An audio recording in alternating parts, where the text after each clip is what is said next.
So we'll go ahead and call to order. Pledge of Allegiance. The flag's been pointed out to me on the bulletin board there. I pledge of allegiance to the flag of the United States of America and to the republic for which it stands, one nation, under God, indivisible, with liberty and justice for all. We'll have a roll call now. I'm Walt Wiley. I'm Rick Birchlot. Deb McSherry. We anticipate the Patrick coming, but we'll find out if he's going to be here. We'll have him introduce himself.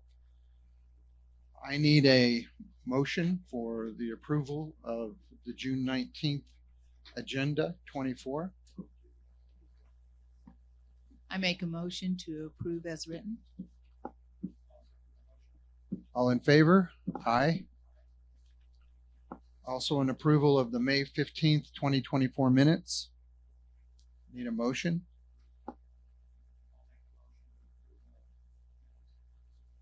I'll second. All in favor? Aye. We'll now open up for our item number 5, public comments. Let us hear from you. I don't have the 3 minutes, but if we have any public comments that isn't on the agenda tonight, please feel free to voice your opinions and what's going on in your neighborhood. Anything at this time?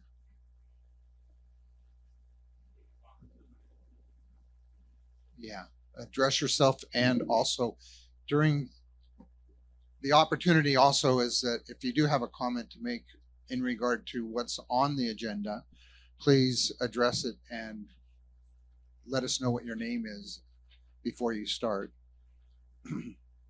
In public comments, we've had a number of different things that are going on in the area. I hope that you all are enjoying your recent, I know I'm enjoying a little bit more people attending these meetings. So thank you for being here and requesting more information.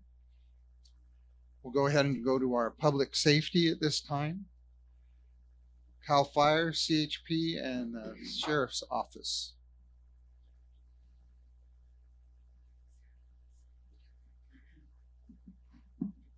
Want this one?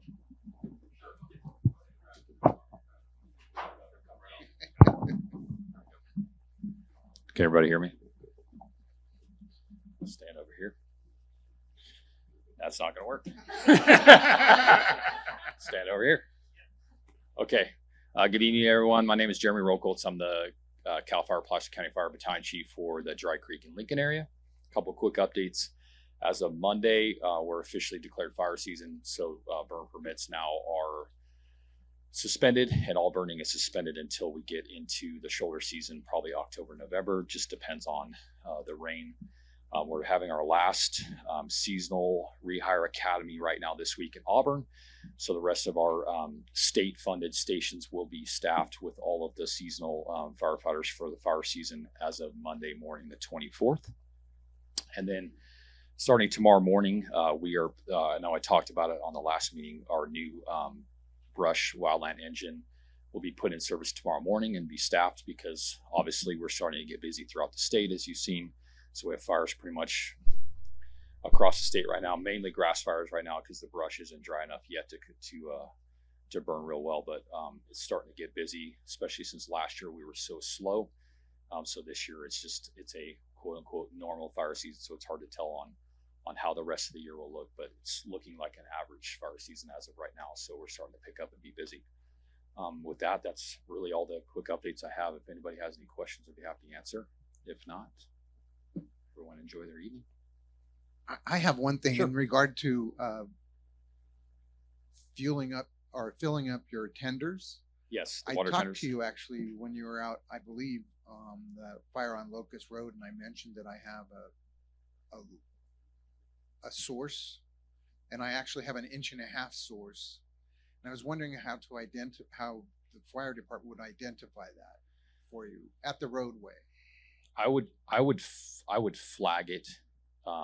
So my honest opinion, if I have a working fire in a house, I'm going to go with the water source that I know is correct and bring the water tenders in. If we have a running grass fire that's burning homes, that's a totally different scenario where we try to grab water wherever we can. But the only problem with that, not that I don't trust your water source, is that with the pumps and how we draw the draft off of those, sometimes it can collapse the systems, and so we don't rely on that much unless it's been tested. So I'll give you my card and I'll have you contact prevention, our fire protection planners, and they can come out and inspect it, and then they would just flag it for us, and then we put it on it's called our active 911 system. It's a system that we have when we get calls, that when I pull up a house, it'll give me some, it's for the commercial properties especially, it gives me a pre-plan of the building and what the building layout looks like. So if we have a fire in there, I know what we're fighting, and they can flag water sources on specific properties if it's a viable water source.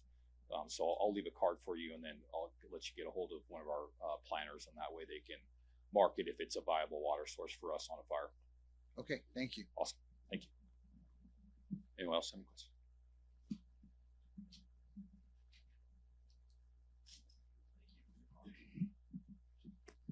Good evening, everyone. I'm Officer Chris Kelly. I'm out of the Auburn CHP office, and I'm covering for Officer Norman. She's on vacation, so I normally handle our community meetings out on our east end of our jurisdiction out towards Colfax. So I'm part of the POP team for the Auburn CHP office. I'm a one-man band, but basically I'm separate from patrol, and I kind of address quality of life issues throughout the county, specifically, homeless issues, vehicle abatement, traffic complaints, and I work with PCSO, Rockland Roseville PD, and code enforcement. So I kind of address issues that come up that your regular beat officer is not going to really have time to get to. So if you have questions that pertain specifically to your area here, when I'm done with the stats, feel free to raise a hand and let me know, and also give you an email address to give some complaints to.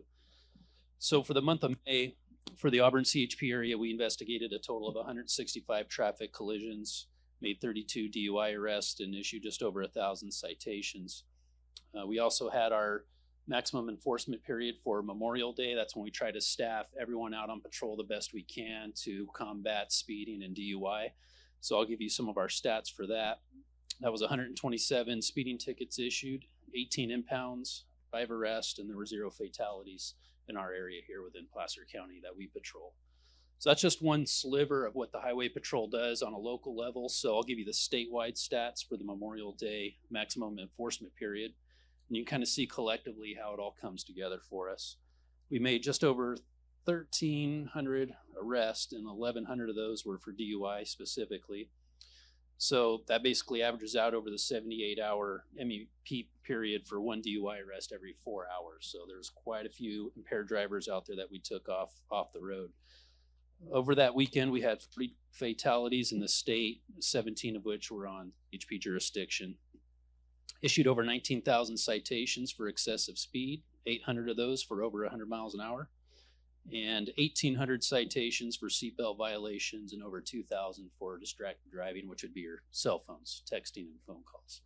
So as the weather warms up, things typically ramp up for us as far as collisions, DUIs, speeds. That's kind of our main emphasis as we transition into the summer months, and that will continue to be, to the end of time, a strong part of our enforcement model is getting the impaired drivers off the street and reducing the speeds.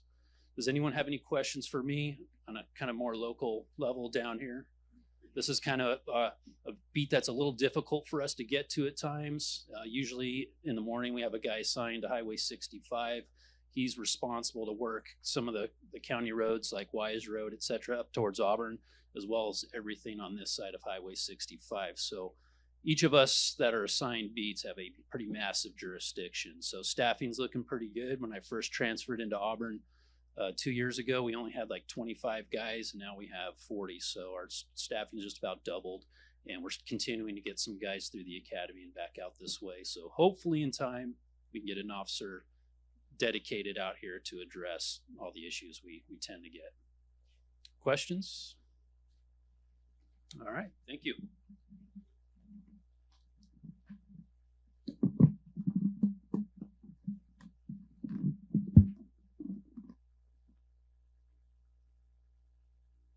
I don't recognize a Placer County Sheriff's officer here this evening, so we'll move on for our District 1 Supervisor. Bonnie, do you have a report for us? Hi, everyone. Nice to see you all. Thanks for joining us this evening. Just briefly, a couple of notes. First of all, Placer County Fair is this Thursday, starts tomorrow evening and runs through Sunday. So if you want to come and enjoy the kids and their animals, come on Thursday and Friday, and maybe Saturday, Sunday. It's going to be a little bit hotter. Tomorrow night, pygmy goat contest. All right, kids are cute, especially with their animals. So I look forward to going out there. I hope you can join us as well. Yes, though there is the indoor Roebling Center. So there's air conditioning where we didn't used to really have air conditioning. So that is nice. Thank you. And then, of course, it's almost the 4th of July. It is no fireworks season. We do have, and I don't think Landon brought any with him, we have some of the no fireworks in unincorporated area signs. I would say you could come by and pick up some for our office, except Landon's off on vacation next week, and I have a packed schedule. But if you are interested in one of those signs, let me know and we'll figure out somehow I can coordinate to be at the office one time and we can get those to you if you'd like to put those out. Just as an FYI, the city of Roseville is actually increasing their enforcement of illegal fireworks, which is a good thing. It'll be interesting to see how much they do on that. They're actually increasing the fines. So there's that. I'm going to give this over to Landon because he has a couple of updates from the meeting last month. Testing. All right, there we go. Hey, evening, everybody. Previous meeting follow-up, Dry Creek Trail at Cookereelo Road. I've reached out to county staff about the follow-up on the conversation. Last month, we had a conversation very briefly about checking in for an update on the trailhead there at Cookereelo Road for the Dry Creek Trail. So we're still talking to staff about that to see if we can get an update on that. I shared it is in the agenda packet the number of structures that was served by Station 100. So that should be in your packet there. It's about 4,000 structures. We're still looking to get some information on context as to kind of what that looks like compared to other areas, but we'll continue to follow up with CAL FIRE on that and see what we can do to help our Station 100. So specifically, the request for that was to find out at the addition of all of the new homes or the rooftops that are being built in the Dry Creek area, what's the requirement for the support from the fire department? Okay. So how many more rooftops before we get an upgrade or another physical structure for the county?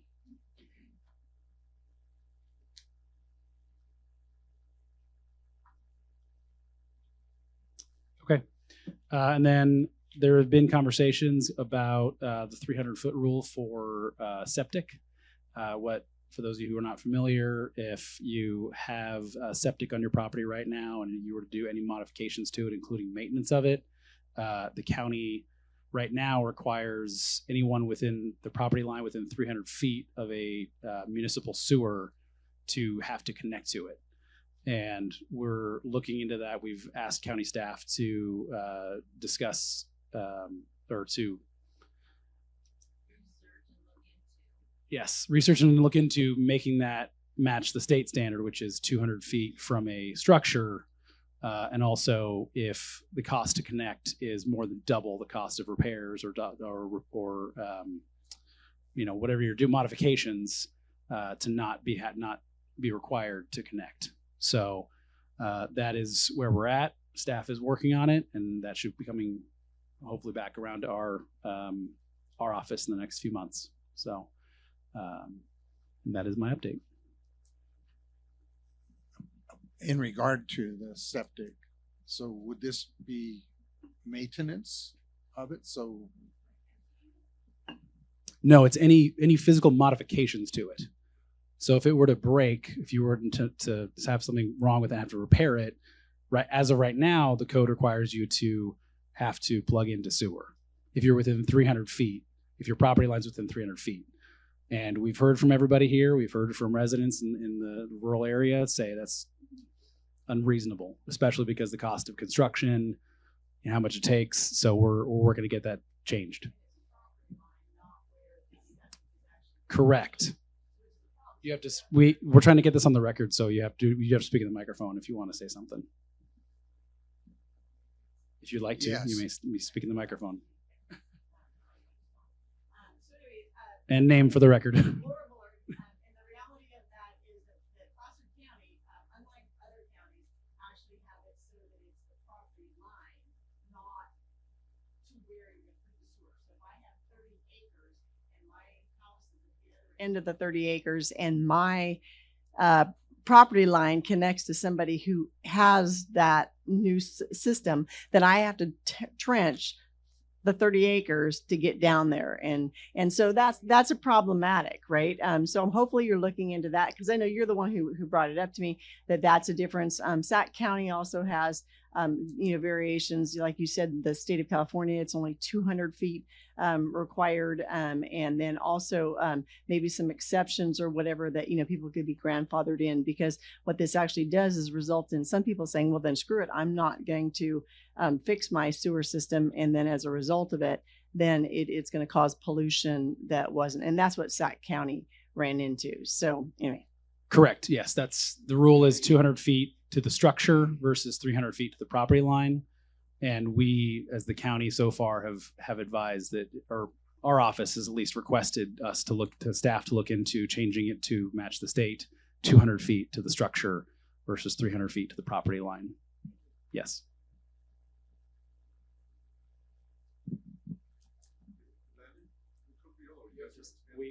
We're recording the thing. You got to speak into the. Come on, you can come up. I mean, I'm happy to answer questions. It has to be on. We're doing it for the record. So the Cucuriolo parking lot, is that you're planning to expand it? Is that on the Dry Creek Trail? Just curious. The context for that conversation was November of 2022. This board had asked the Parks Department to give a presentation about what their options are going forward, what potential parking lot, what it was going to look like. In very quick summary, the Parks Department came down to two options. One is to put the parking lot at the Dry Creek School, and you basically work with the Dry Creek School District on some, agreement to allow some part of their parking lot to be used as that trailhead. The other option was to put a small parking lot of some type at Cucuriolo Road, so folks weren't parking on the side of the road. Nothing's been decided thus far. The MAC last month asked for an update on that. And I just was letting them know that we have reached out to staff and are working to find a time that we can get them back before this committee. So that's the update. Oh, and name for the record, John Fensky. I'm John Finsky. I'm a Dry Creek resident. Thank you. Yeah. Yeah. So we are recording this meeting for the first time, and yeah, come on up. Yeah, come on up. And part of it is the microphones the cameras don't pick up any audio, and so in order to get your comments on the record in the recording, we do need you to come speak to the microphones. And so it does seem like a little, jumbled, but it's part of the public process. So Sandra Shields, I'm really concerned about hearing this, because we had the issue of the parking lot on Cucuriolo come up at least 2 to 3 years ago, and we all went to a meeting, and we even went up and talked to people that were in charge of that area. I still have their names. I didn't know it was coming up, but it's ridiculous to put a parking lot on there. It's going to encourage more homelessness. We already have a lot, and if people want to walk. And we have all these houses coming in. You can park from your house and walk in. I mean, and there's a whole parking lot on the other end. So why do we need another parking lot? That's going to take the meadow away from it. So I'd like we need to know ahead of time what's going to be happening with this, because it's, we're just being inundated with everything all at one time. And this sounds like it's sneaking in. So I'm bothered about this. I just want to state that much. I understand. So this meeting took place 2 years ago and nothing has moved forward thus far. And Well, it no, would, nothing happened, but now it sounds like it is. this was requested by the MAC to have an update on where it's at.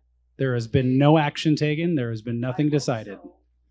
And it will, and the county wants to hear from residents prior to any action being taken. That's what this whole process is for. Thank you. In regard to the septic tank and sewer hookups, if there is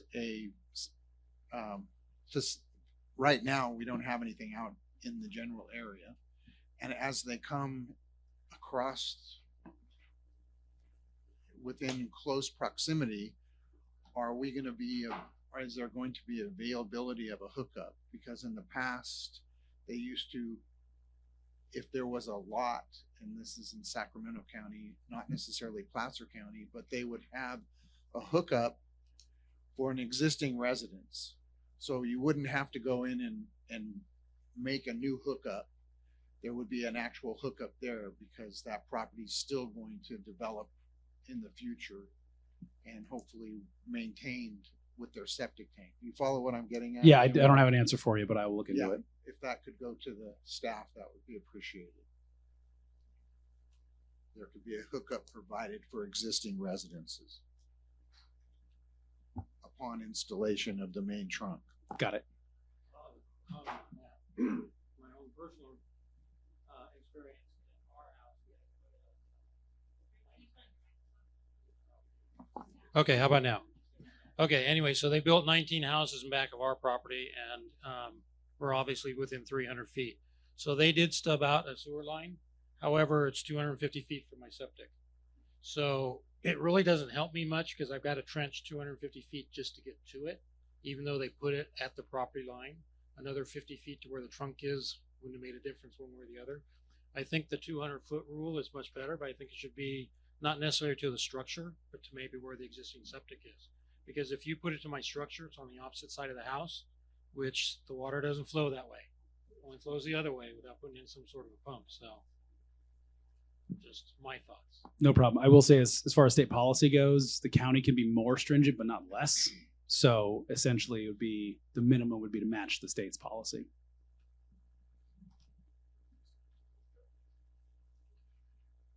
You can get a lift pump. All right. Is that it on local government at this time? Item 5. So we'll move on to informational items. That was item 6 actually. To item 7, informational items, Mill Creek subdivision.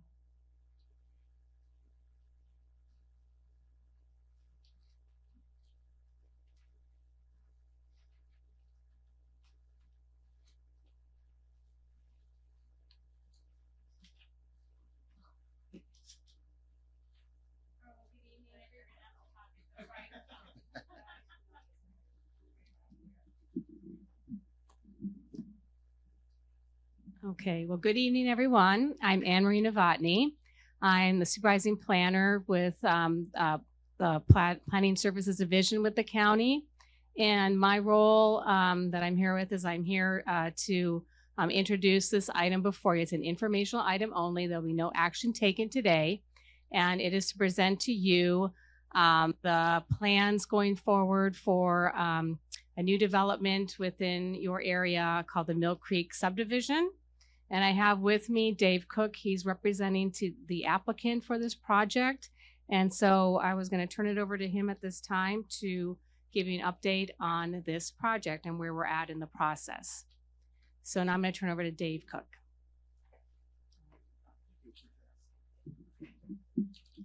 Thank you, Anne Marie. Again, Dave Cook, Cook Development Consulting Services, representing the property owners and the project. as the slide shows, and maybe you could go to the next one for the imagery because everybody can read that. This is 65 acres located southwest of PFE and Antelope.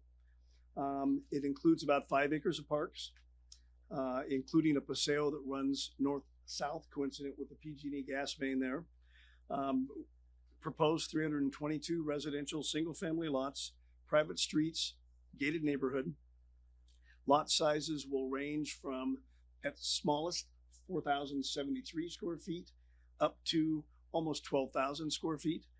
And it averages out at about 5.15 units to the acre. Next slide, please.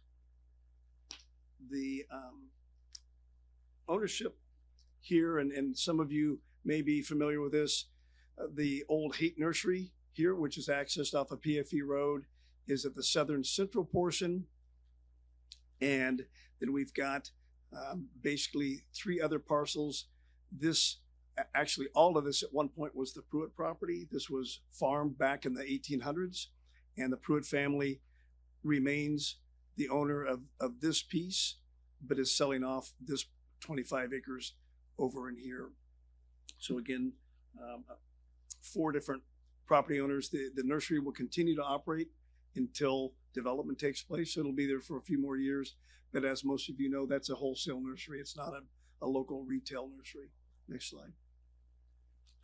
So this is looking from south of the county line along Antelope Road, just sort of a perspective for anybody who has not driven up there and seen this.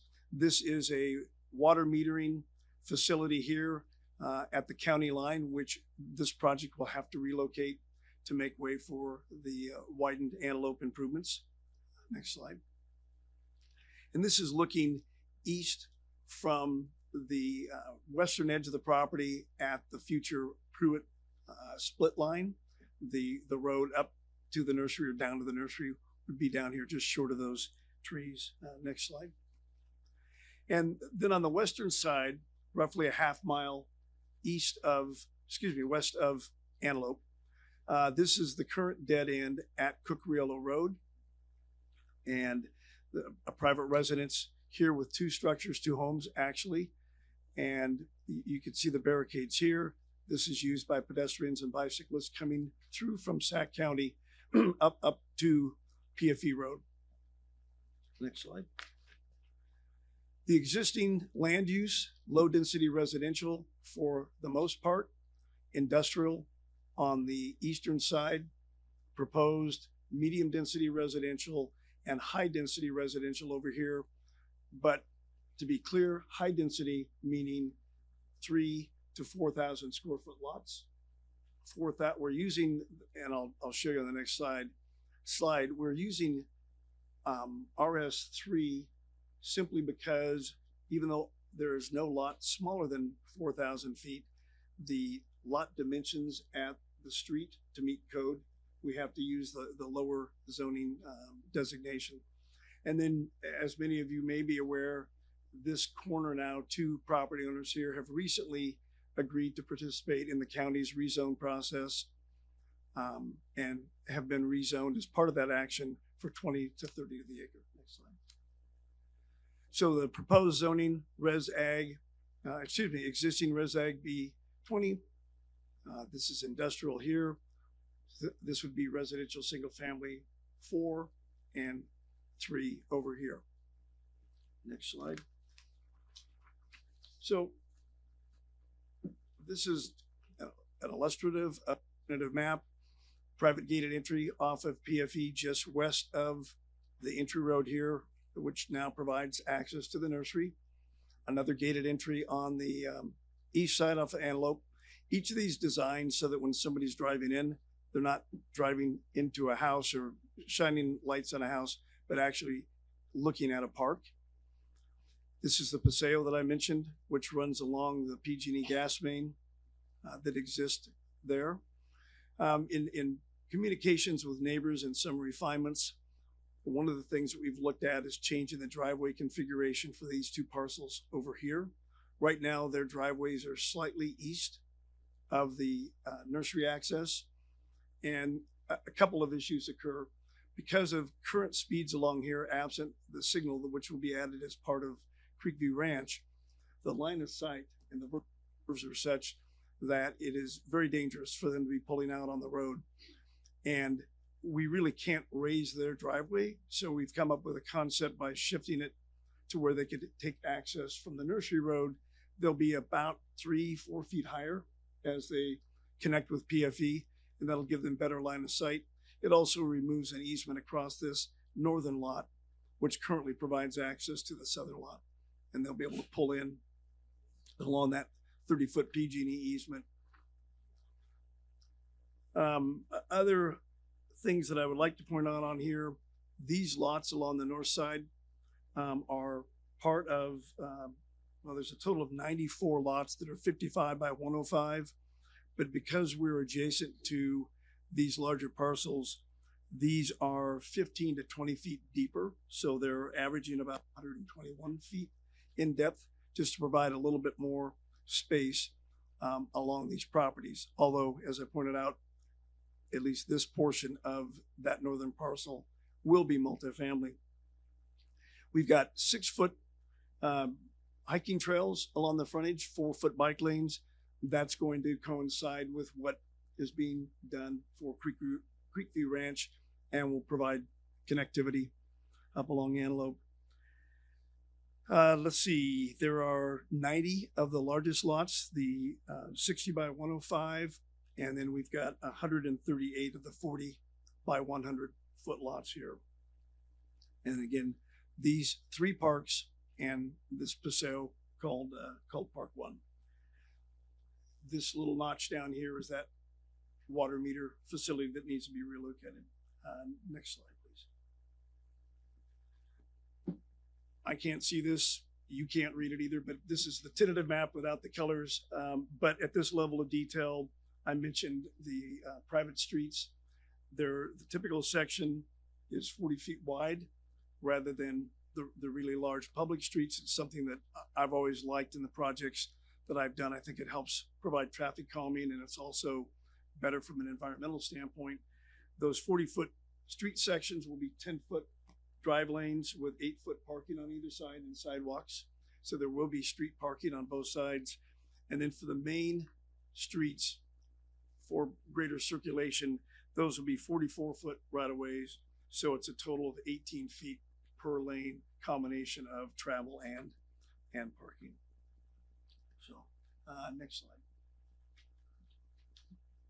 So the entitlement summary, it's a vesting phase, tentative subdivision map, and a conditional use permit.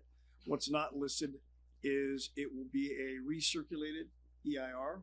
There was a notice of preparation on that, although it wasn't required by law. In our conversations with planning, we felt that it would be prudent to go ahead and do that, even though this had come before the MAC and the Planning Commission for the EIR back in 2018 when Meritage Homes was proceeding with the project. So the plan amendments are from low density residential and industrial to medium and high density residential. We're going to rezone from ResAg B20 and industrial to residential single family B4 and B3, again, 4,000 and 3,000 square foot minimums. And then, as is normal with most of these projects, we'll annex into various community service areas, including fire, parks, and sewer. And then there will be various county, state, and federal environmental permits. Half the project is within the Placer Community Conservation Plan, or PCCP, and the other half, the eastern half, is not. So we're going to process accordingly. Next slide, please. So some of the attributes and potential benefits: the downzoning of the industrial land will generally reduce the traffic. The traffic generated in industrial or professional office zoning is typically higher at the AM/PM peak than is the residential use. So overall, that should result in a lower traffic count. We will be extending what is being proposed and constructed by Creekview Ranch in terms of the PFE and Antelope Road improvements. Creekview Ranch was approved May of last year, and if you've driven by, you can see the survey stakes. They're getting ready to start moving dirt on the north side of PFE Road, and they will be doing most of the road improvements to PFE and that Antelope intersection starting this year. I don't think they'll get that finished this year, but they will be underway with those, and we'll extend those same road sections in front of Mill Creek. By virtue of what Creekview Ranch is constructing, Mill Creek will have access to Dry Creek and those public trails there. There's a main trail up through the center of Creekview that will allow access to Dry Creek, and hopefully eventually somebody will be able to make way to the other side of Dry Creek to the school. We'll extend sewer and other utilities. There's a sewer lift station which is being constructed by Creekview Ranch, and we will stub into those gravity lines that extend out. Did you have a question? Make way over Dry Creek. Is that what you said? Yeah. At some point in the Greenway plan that the city and the county have worked on, there are plans for bridges there. You know, whether the county and city are going to be able to find funding for that, we'll see. But ultimately, that's the goal. Otherwise, these folks will have access to a trail that runs east to west most of the length of the Creekview Ranch project, immediately south of the Dry Creek corridor. So, does that answer your question? There's great concern as far as children walking down that road. So that's just without getting into a deep conversation about it. There's great concern Walking about down residents living in the area without access or walkway for the children to get to school. Understood. Okay, thank you. And then the last item here on this list is just affordable by design. The smaller lots, the higher density provides lot sizes that result in more attainably priced housing. Means that they're smaller homes, so they're sold for a lower price than something on a half acre or acre or larger. So more people can afford those. We're not the builder. So at this point, I can't tell you, except that because they're smaller lots, they will be lower than what, let's say, Double S Ranch, half acre lots, which is starting construction. Those homes will be considerably larger and probably starting in the high nines or low million range. Next slide, please.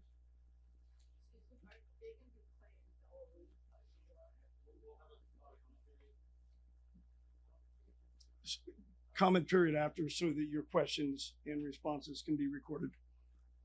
So this is just a graphic that shows the Creekview Ranch project, the rezone site, and Mill Creek as they will exist in proximity to one another. So you can see there's a connection here across Antelope. This will be a signalized intersection here.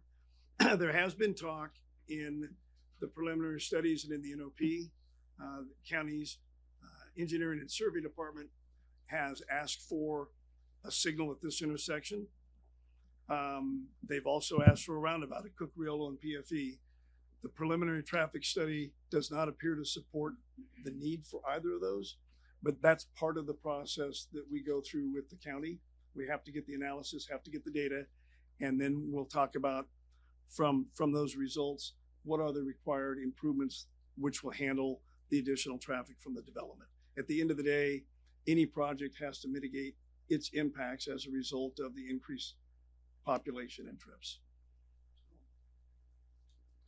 Next slide.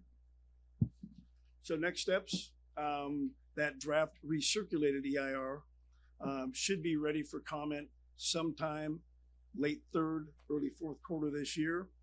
And then that final recirculated EIR should get to the commission and ultimately the board sometime first, second quarter of next year.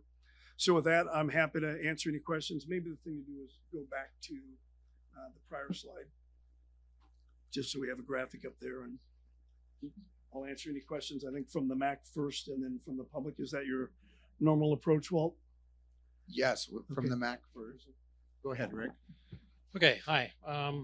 So my question is, I guess originally at 110 acres with 308 lots, and now we're 65 acres with 322 lots. What benefit is that to the community? I'm not seeing, the community plan doesn't show that 4,000 square foot property is really what goes in this area. Yet you want to change everything from low density to middle density, medium density, and high density. And you've increased the lots per acre by losing that 65 acres. Right. So the 65 acres actually is 45 acres over here on the east. That was part of the original Mill Creek project that became part of Creekview Ranch. And those numbers are simply numbers that reflect a change in the market. I realize, and that's why we're asking for a community plan amendment and the rezone. Realize that it's not consistent with the community plan, but in this area, we feel like this is a much better development and ultimately a better community than if we left this industrial in here, which is the same thing. This was a combination of industrial and professional commercial. So, Antelope North is primarily, from my experience, is just a cut through. People getting off the freeway coming into the Roseville area. The houses there is obviously going to increase, traffic, but the majority of the traffic coming down Antelope North is people commuting to and from work. That industrial spot that's there has been vacant ever since I've been up here, which is 40 some years. And who knows, before then, obviously it was vacant too. But so I just have a concern. I mean, you don't live in this area. We do. Mm-hmm. High density, medium density housing doesn't fit. I don't care what you call it, where you put it, it just doesn't fit. The community plan doesn't call for high density housing like that.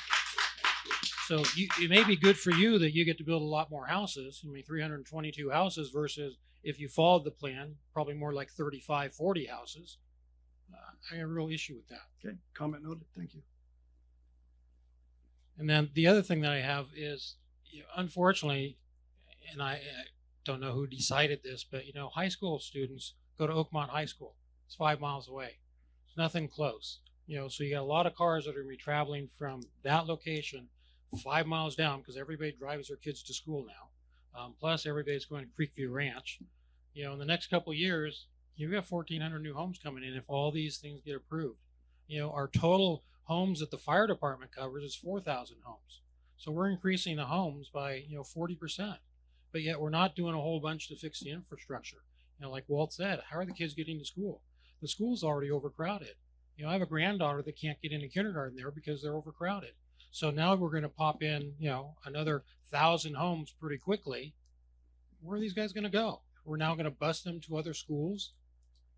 Yeah, we'd certainly prefer to see these kids be able to attend Wood Creek. Well, but that's a school district decision in terms of. But originally, the school was built based on community plan of 1 acre lots. Right. So they weren't planning on 1,400 more homes coming in. They were planning on, maybe another 200 homes coming in, not 1,400. Understood. So I think that's an issue that needs to be thought about, and obviously it needs to be dealt with. And those are issues. We're not acceptable to having that many homes per acre. Those are issues that the environmental process addresses and will have to be dealt with. And then it said you're doing 33 ADUs. How are you doing those ADUs? Are they going to be like above a garage? These going to be 2-story homes? We're talking. I know you're not a developer, but yeah, obviously I'm a developer, not a builder. But we are talking to the builder Taylor Morrison, who acquired Creekview Ranch, and working on conceptual plans now for how that might be best implemented. So that's yet to be determined. So I guess my question to you is, why aren't you following the community plan? Why don't we stick with the community plan that was designed and developed by the community? Fair question. And I would say that here, I've done projects that comprise maybe 2,200 lots, starting with Morgan Creek.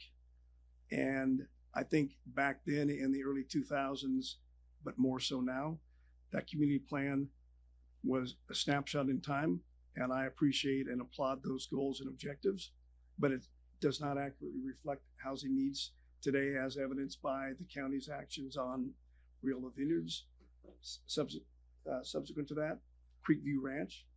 So I think it reflects the community. Maybe not what you think of who might want to move in here, but I think it reflects the people who live in the community, which is what the community plan was all about, right. Was to make the community attain growth in a systematic and logical fashion, not all of a sudden dump 1,400 homes into a community. And think about this. This area is Vineyard, Cucuriolo, PFE. Mhm. Less than 1 square mile, we're adding 1,400 new homes. Understood. That seems a little high for that small little area. I mean, the whole community that the fire department, deals with is 4,000 homes. That's all of this area down baseline, past Watt Avenue, on where Walt lives and stuff. And we're talking about this small little area that we're trying to fit all these homes in. Doesn't make sense to me. Understood. May make sense for you as a developer, may make sense for the builders, but it certainly doesn't make sense for the people who spent millions of dollars to, buy their homes, improve their homes, and want to live in a lifestyle that we paid for. That's all.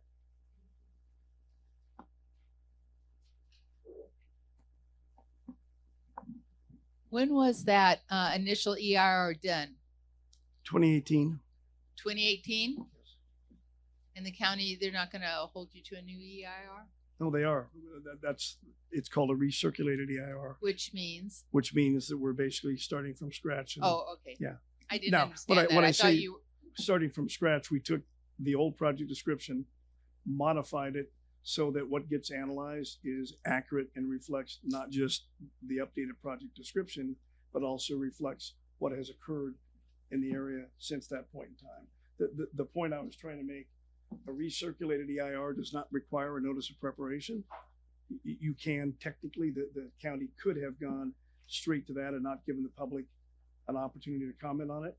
And we felt that the prudent thing and the fair thing to do was do the notice of preparation first, help them understand how we're scoping that, and then move through the process. So yeah, we're basically adding steps that are not required by law, but we're going through the process. Well, I concur with our infrastructure is just not ready for everything that we're building. It's just not ready. We don't have the schools. We don't have the roads. We don't have the sidewalks. We don't have the paths. We don't know if we're going to have little bridges over Dry Creek for the kids to go that direction. It seems like we're putting the cart before the horse. I'd really like to see the county step up and tell us how they're going to support, if this was even approved, this type of building in our little Dry Creek area. And there's so much building going on down baseline and everything. I don't understand why we're being targeted. We have beautiful trees. We do have beautiful rolling hills in this little tiny community, but they're going to be leveled. And this little tiny community with uniqueness is not going to be so unique. So I would just really like to see some more infrastructure done and support by the county, the different departments in the county that will support this. And also, I feel bad for all the homes that are the sewer thing. You said in this thing, it said something about you were going to provide sewer hookups. Is that for the properties that are right next to that? Yeah, as was referred to earlier, the county requires development to stub sewer. But just stub them. You're not going to hook them up or give them a little bonus. That's up to that property owner to. I understand that. Yeah. That seems nice of you to put this stuff, but I mean, it seems like little help to the poor person that has to now, drench 250 feet to get there. But yeah, I don't know that we've got any of those that have to trench 250 feet, but I know there's industrial property over here on the east where they've not been able to further expand their operations because they don't have access to sewer lines and the benefit of Creekview Ranch and the lift station that will be going in right there. That's going to allow them to connect, and maybe there will then be some additional industrial development here. Those lines, though, will come down PFE. The folks along PFE, depending on the gradient, they may be able to connect to those. But all those infrastructure issues, whether it's dealing with the traffic or these sorts of things, that's part of the environmental review right. that we go through, because we do have to mitigate. It just feels like it penalizes the people that want to hang onto their property and have, their own sewer system. And now they're going to be almost forced, if they have to repair it, to hook up. I understand from the previous discussion that there's some concern there. Okay. It's been a county practice in every project I've ever done. On our nickel, we've stubbed sewer, and there are many situations where 20 years later, I haven't seen people connect to it, but it's there for them to do so if their septic fails. Okay.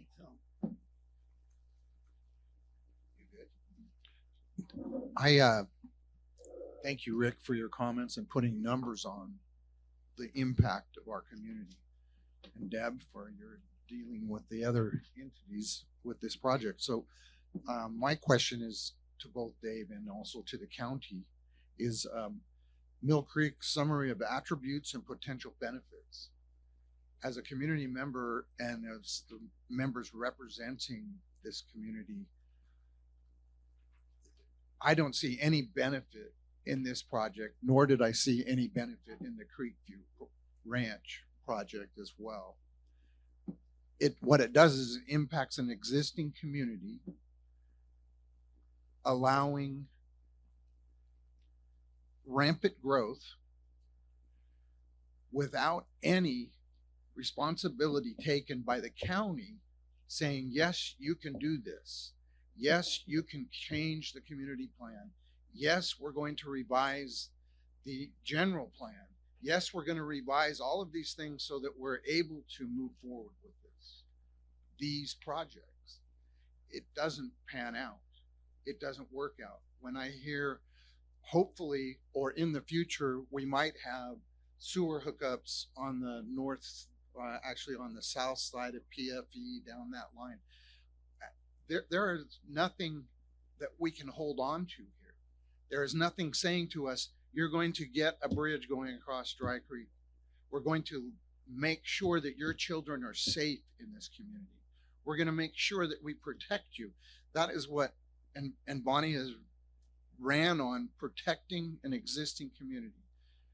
And that was brought to light in a previous meeting, where whenever we look at these projects, when you look at the Double S Ranch going in right now, there's 25 residents going in on a 26-acre parcel.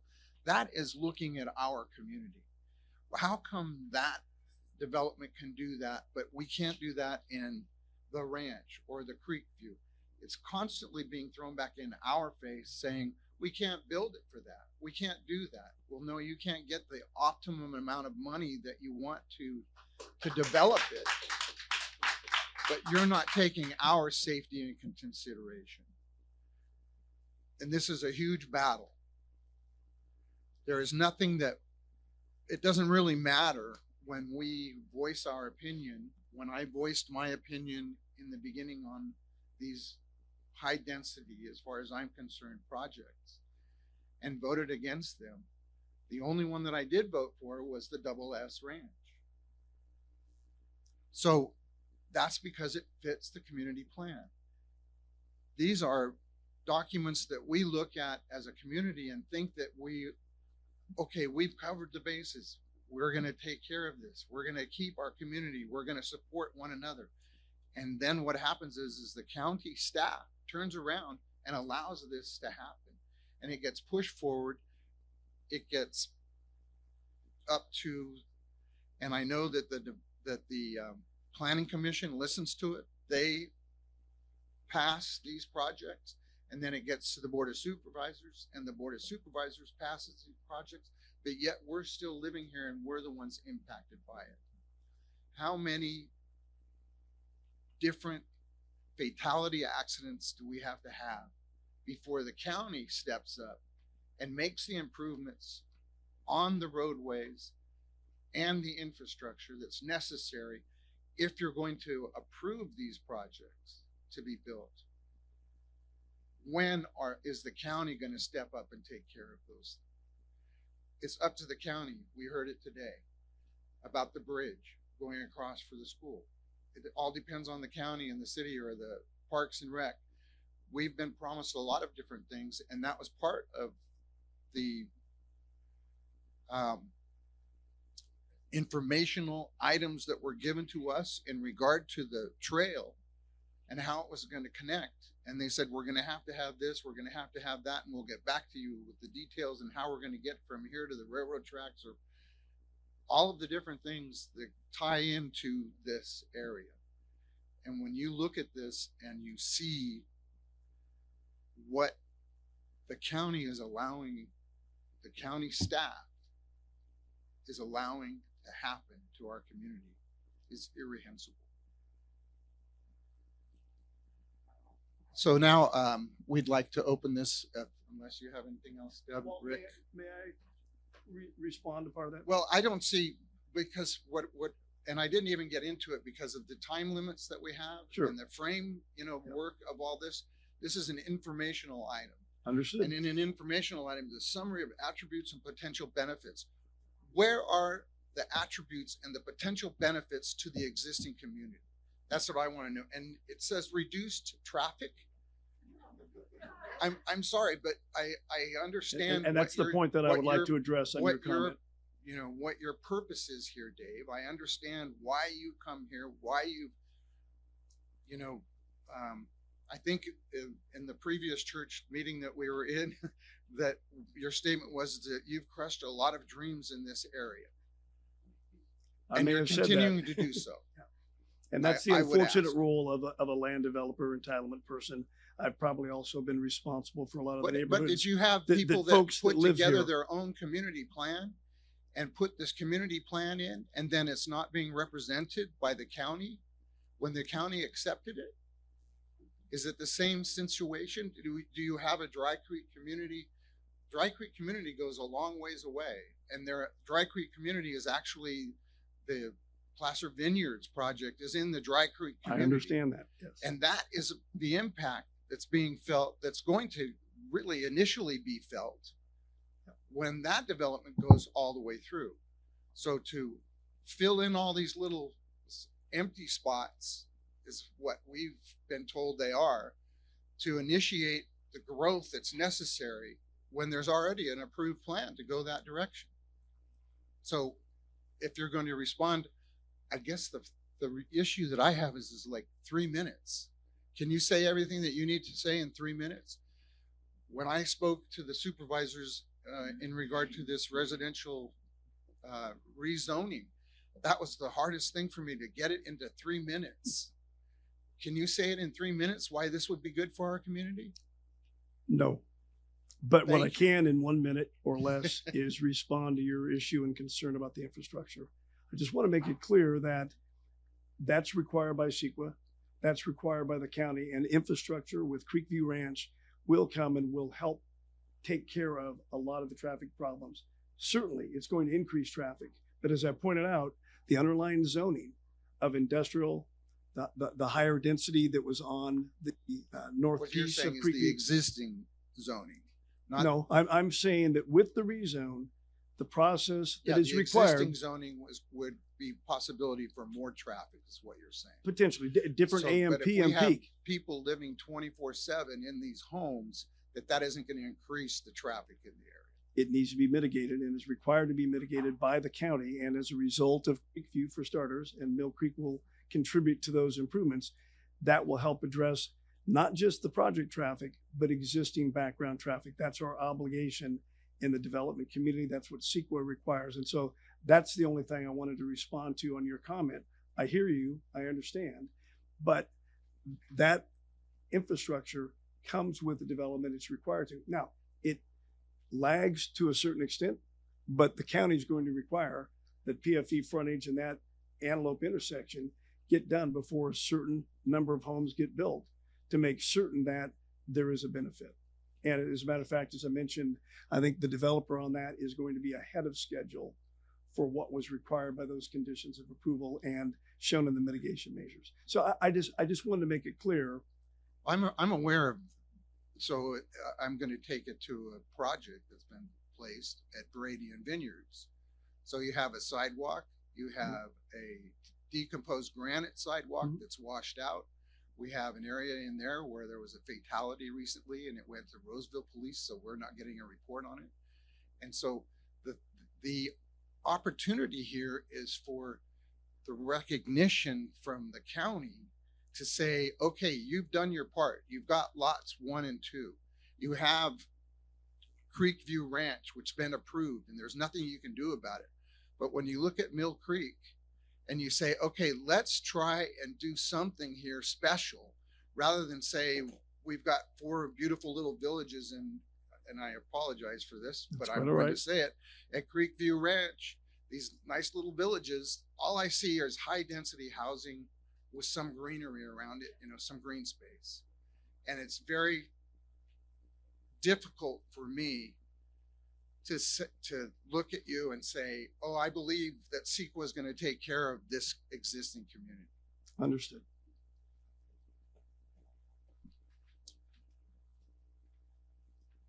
Do we have anything from the public in regard to this? Now, you're going to have to be held to 3 minutes. So please state your name and do the best you can. 3 minutes, right. Again, Laura Bullard. And here's the deal. I think mitigation is like a cuss word, so I really don't even like it when I hear it. But I'm just going to point out a couple of things, and this is not necessarily all, done out really well. But then some of the things that you were talking about, Mr. Cook, okay, some of the things like, for example, talking about fire, the fire and the sewer problems or whatever, that is going to be a problem. So we need to make sure that we have that infrastructure there. So, hey, if you're planning on putting a new elementary school in the midst of all this, hey, far out, let's talk.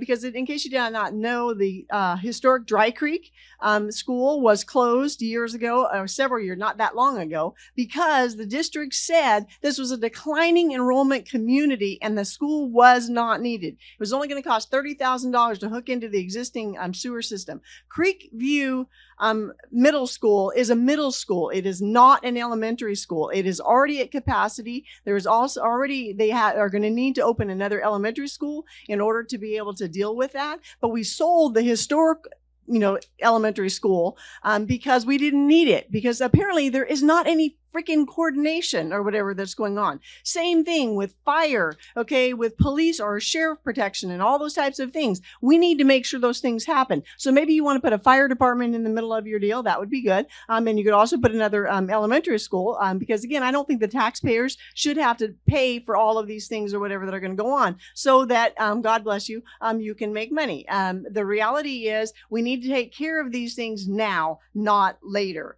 I think that's about all I can put in my 3 minutes. Thanks. Thank you.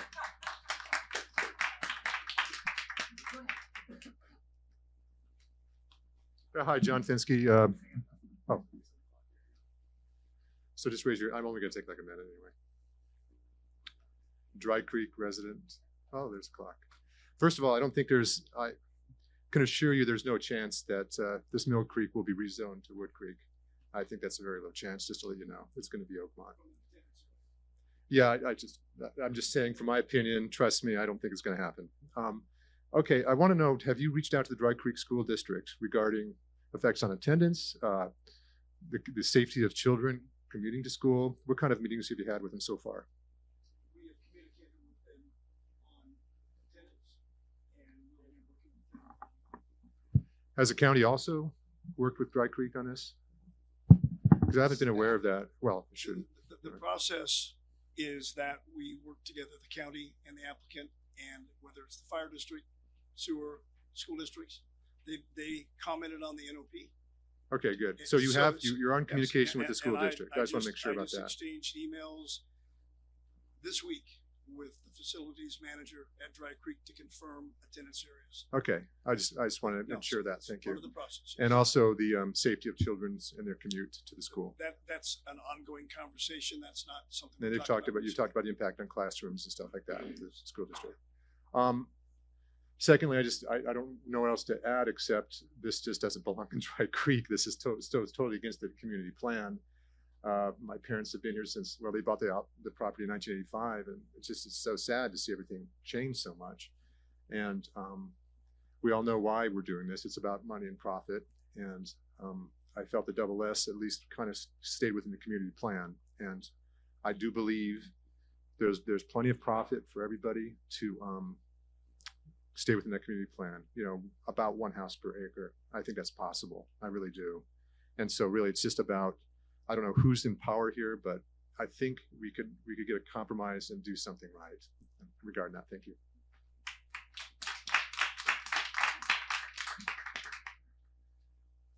Hi, I'm Amanda Buccina. I live at 2820 PFE Road. I would ask that they go ahead and start. Go ahead. So I'm directly across from Mill Creek, and I am 2 properties away from Creekview. And if we could please stop calling it a ranch, that would be great, because it is not a ranch now. It's going to be a subdivision. There's a lot of very eloquent people here and people with a lot of knowledge about politics and about how a lot of these things work. I don't. I just have lived on my property since 2010. People have been here a lot longer than that, but we all live in this community for a reason. We live here because we don't want to live amongst a conglomerate of subdivisions. If we did, we would live in Northwest Roseville. We would live in Rockland. We would live at Elk Grove. We live here for a reason, and this is destroying that reason. We have all invested money, time, love, energy, and built our lives in this community, and it's all being taken away. It feels like being kicked out of your community because we're going to be living in a community we do not want to be in.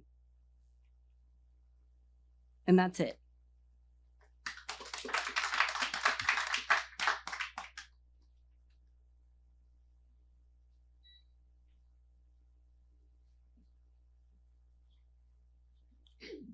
Hi there, my name is Dean Shanklin. I just wanted to say that I feel in my heart that, Dave, you are one of the primary reasons for the degradation of Dry Creek. And shame on you. It's all about money. It's all about development. It has nothing to do with us.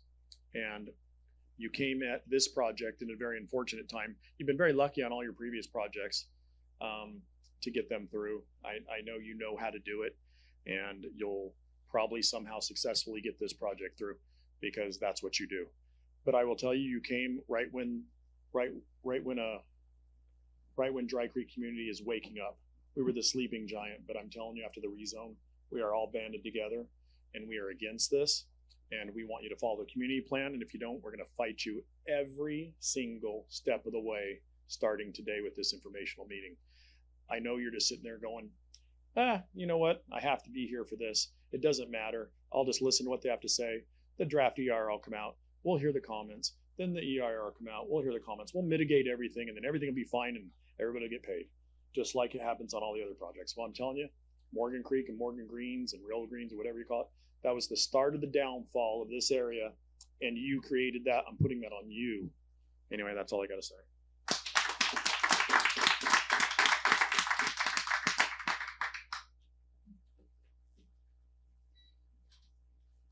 Hi, I'm fairly new to the community. My name is Mona Susu, and I do live in Morgan Creek, and I moved out here. I just bought my home at the end of November of 23.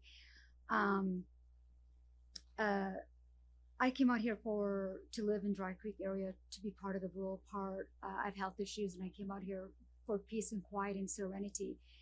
And I've never even been involved in any communities. It's been a great community, so I've been coming in and being involved. I've been here less than a year, and I'm furious. I can't imagine what these people are feeling, and they've lived here most of their lives. And I've heard so many others at so many other meetings. I really wish you all would listen to them. I'm actually planning on moving because of this reason. I am going to sell my house, and I'm moving, and I've been looking, and I'm looking to go to Loomis or Penryn. I came from Dublin, the East Bay. When I moved there, it was farmland and country. Have you seen Dublin, everybody? This is what this is going to look like, and it's ugly. And I have to say something, this is politically correct that people are afraid to say. We don't have a housing problem. We have an immigration problem, both legal and illegal, okay? We're bringing way too many people in the United States that is hurting our communities. It is not a housing problem. You all may disagree with me, but no, it's really the reality. And I think, please, if you can, listen to them. You're driving me out, and I've lived here less than a year, and I'm going further to more country and more rural. Thank you. And by the way, Dry Creek, I have emailed several times Landon's team to clean it up. I was there again today. It's disgusting. It is dirty. It is dirty, and I don't understand why our tax dollars are not maintaining Dry Creek area. Okay, and it's in our backyard, and I don't know if anybody else sees it. It's very obvious. I just took a photo and sent it to one of the gals at your team, and I haven't seen a response for all the junk and stuff that I've sent emails about. And the graffiti can be cleaned up, and that bridge is dangerous. and the metal from the bridge is on the ground below. And not only that, please, if you all can clean up all of the dead wood and the dead trees, that's a fire hazard. Thank you.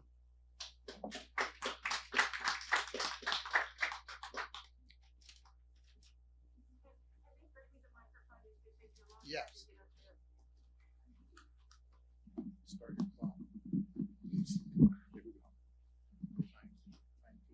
Thank you. Okay, here we go. Laura Trout, Dry Creek, bought in here 70 years ago. 70. Know the Matrangas, knew the Matrangas, knew the Riolos, know the Nakes, know a lot of the families. Sorry, brain tumor veteran. I don't have all the names anymore. Okay, here's my comments. Mr. Cook, you can answer on your own time. I would just like to know what your position is. Are you the developer? Are you just an attorney? Are you just a sacrificial lamb? Second thing is, I read or heard somewhere that this is a gated community. I'd like to know if that's the case, Mr. Cook. Third thing, I just built a new house on our property. We're over on Central. I've got 10 acres. I built it in 2023. It was an act of love for our family and our trust and our future. It's also an act of agony, but I will tell you the county people up there at the building department are awesome. I did everything from putting in our own septic, put in solar on both the old farmhouse and the new house. They were just great to work with, and I want to thank them for that. Only problem I had that I will tell you, only because it's not the county. You contract out with somebody to do your roadway stuff. The guy's a jerk. Love you to come by and see what they did to what they made us do to our property before they would give me an occupancy permit. Next. Okay. Sorry. I'll talk about infrastructure for a minute because that's been my thing for the past, since February when I heard about this big circle jerk. One is, I would like to know where the bike lanes are going to be, and you're going to do this EIR. That's great.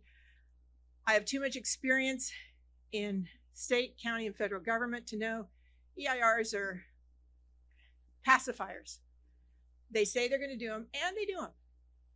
But then all of a sudden things get deferred. Oh, well, this is going to be mitigated. Oh, well, this is, we're accepting existing documentation. But they don't really look at what their impact is going to be to what their project is going to do to our community. Sorry. Next thing is, I want to talk about ADUs for a minute.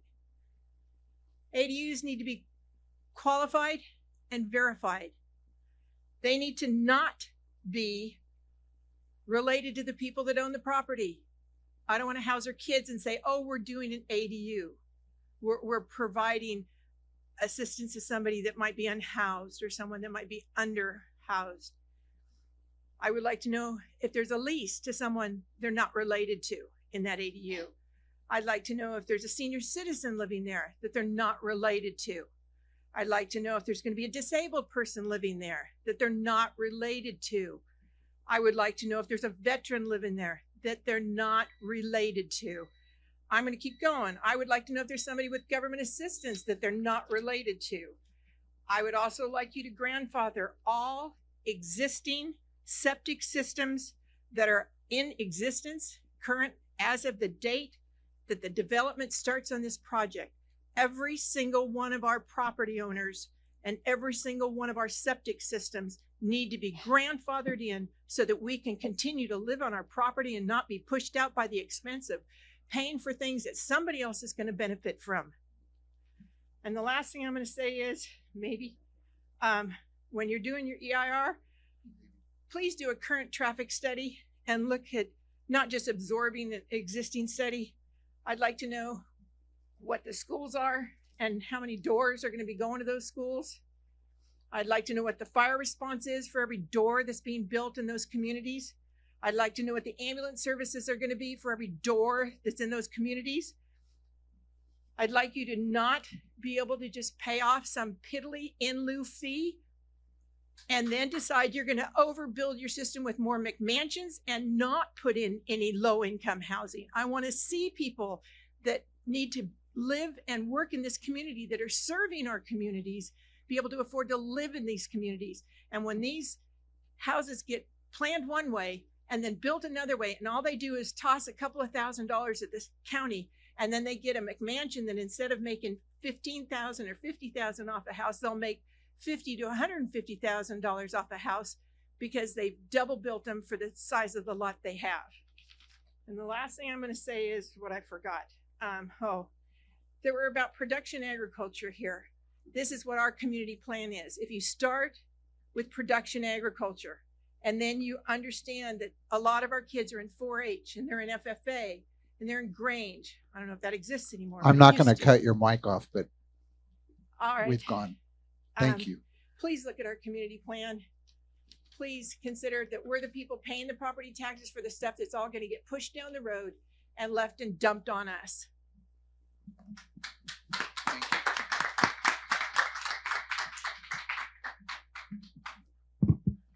Any more public comments? Slide in there? There you go. Thank you.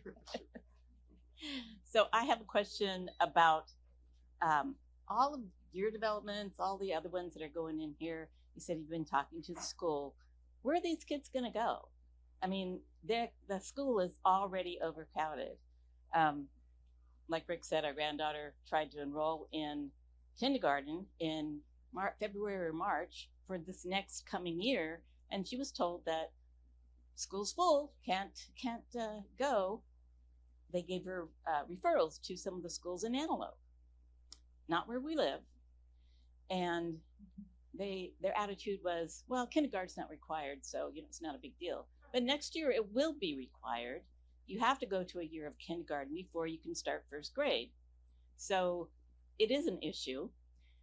And why build schools with classrooms if you're just going to then start adding a bunch of trailers as their additional classrooms that's needed, because you've got whatever it was, 14, I don't remember what the number was, of how many additional houses, not only with your development, but with all of the other developments in the area. It's way overcrowded as it is right now, as of today. And you're going to be adding in our little 1 square mile of the heart of Dry Creek, all of these houses. And you might mitigate your EIR issues of pulling into the developments there, but that's just there. We live in the rest of the area here. You can't mitigate all of the cars that are going to be traveling in our area. And you can't say that you're going to be reducing traffic, because now everyone that goes over the bridge from Kirby and Foothills are going to take that little cut through to come down PFE. That's going to be exponentially increased in traffic. There is no way that you can say you're going to mitigate that. And there was something else I was going to talk about, but I can't remember. So that's it. Oh, sorry, Terry Bursloff.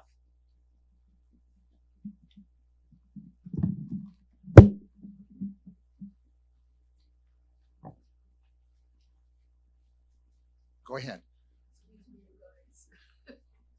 Sandra Shields again.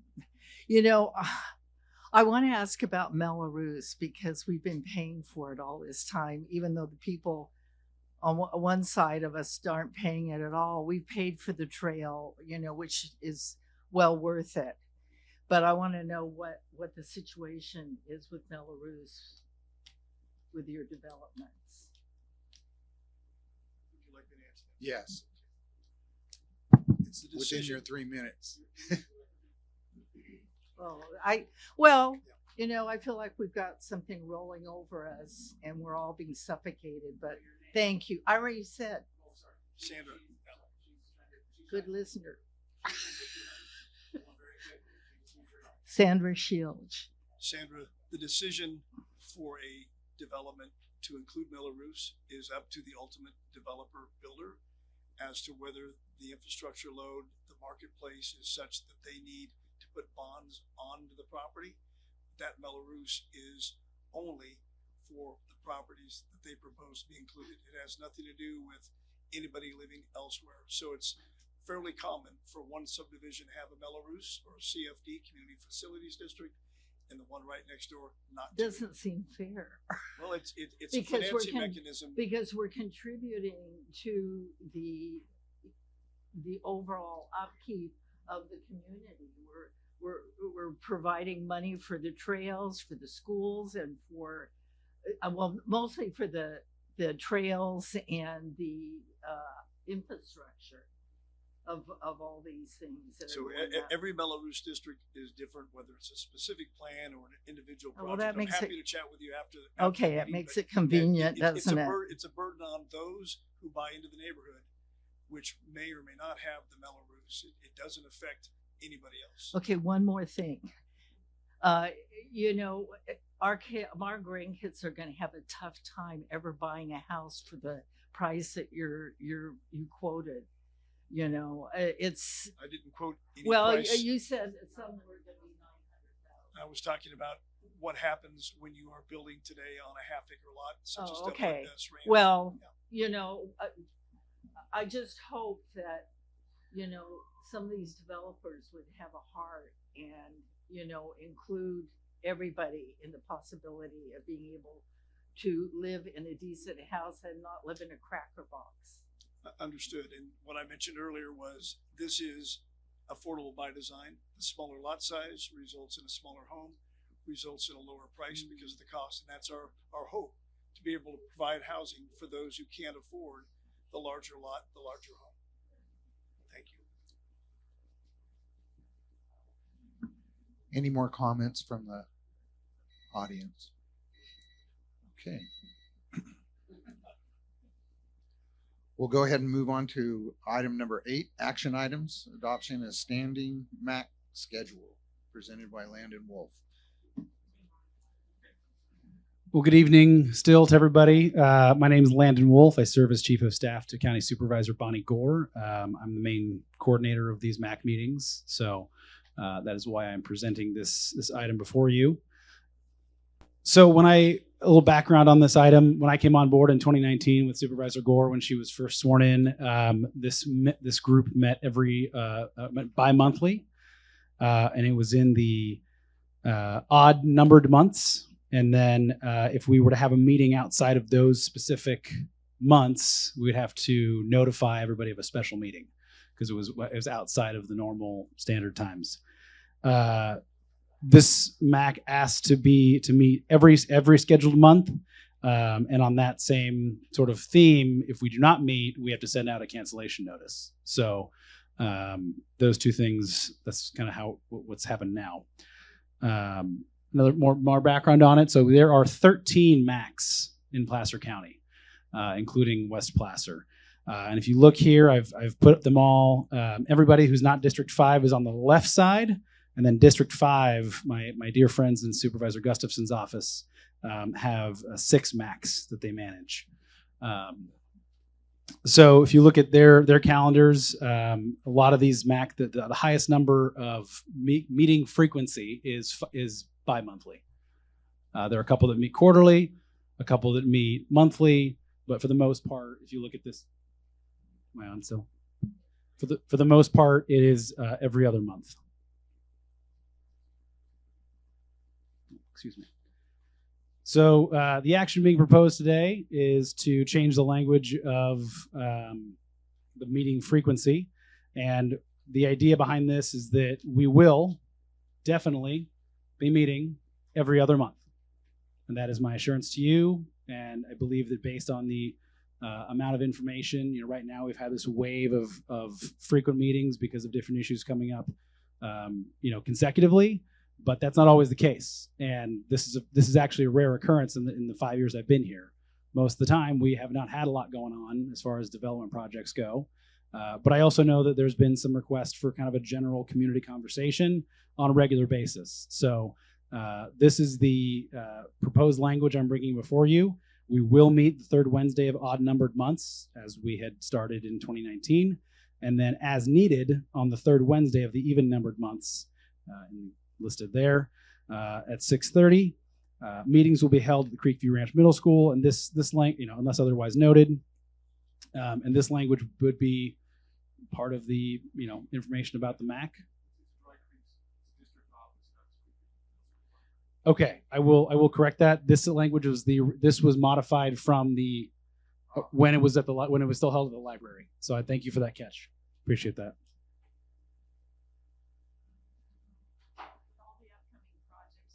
Hang on a second. Hang on. We'll have a public comment time too. So then from there, I'll bring this back up in a second. Here is your upcoming proposed schedule as proposed, and all of the dates in bold. And there's today's date on the top there, and then all the dates in bold will be essentially mandatory or will meet days. And then we could meet if there's a specific item coming before the MAC on those other opposing months. So, and then I actually forecasted all the way out to 2030. And the only conflict we would have with the standing schedule would be, potential would be November 22nd of 2029, which is the day before Thanksgiving that year. So other than that, yeah, all these meetings would be able to happen. Another couple things I wanted to mention, if you look at like December, the third week of December, I think people are pretty busy. And so generally speaking, we would not have a meeting in those times anyway. Another piece is I know a couple of the folks who normally have started to attend are on vacation this week. So summer tends to be a time when there's a lot less attendance at these meetings historically.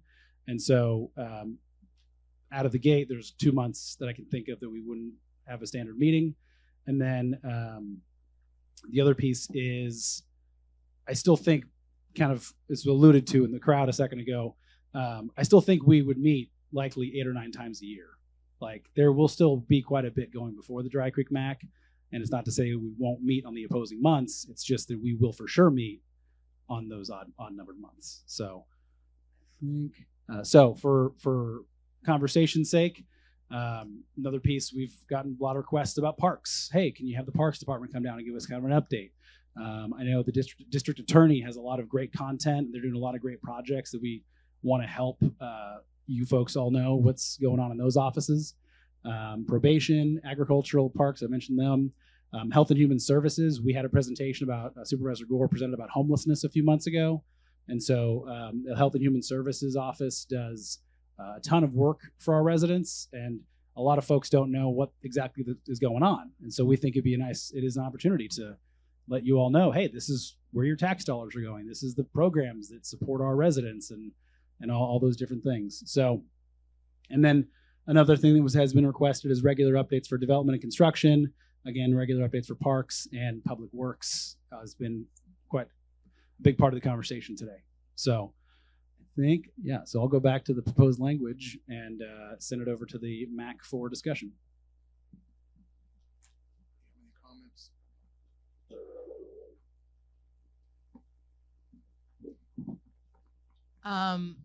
I'm okay with being assured that we're going to meet every other month. I mean, I think we had 4 MAC meetings canceled right in a row when things were happening and we couldn't get together, huh? Yeah. Yeah, September, October, November, December. Anyways, January. Okay, 5 months. Every other month, I think the community has now reached not a frenzy, but I mean, hello, we want to know what's going on. We want to talk about what's going on. Observations in the community, things that can maybe help us by getting these other entities in here to talk to us about what's happening with the infrastructure in our area, kind of knowing beforehand. So I'm okay with adopting every other month with the option if something comes up, we can add another meeting. I'll get this thing. Okay, I'm good with that. The only question I have is how do we notify on the even months that we aren't planning on meeting but decide that we have to, and how far in advance are we going to be able to do that? Generally, the requirement is 72 hours. We've done a better job of getting that notification out 1 week in advance, and that's pretty standard protocol across the county. So we would make sure that residents are notified at least 7 days ahead of a MAC when that would go on. And especially if there's a project going on, we would probably know the month ahead, the previous month, and we'd be able to say, hey, by the way, this item will be coming before your MAC next month. It would not be spontaneous MAC meetings, I assure you.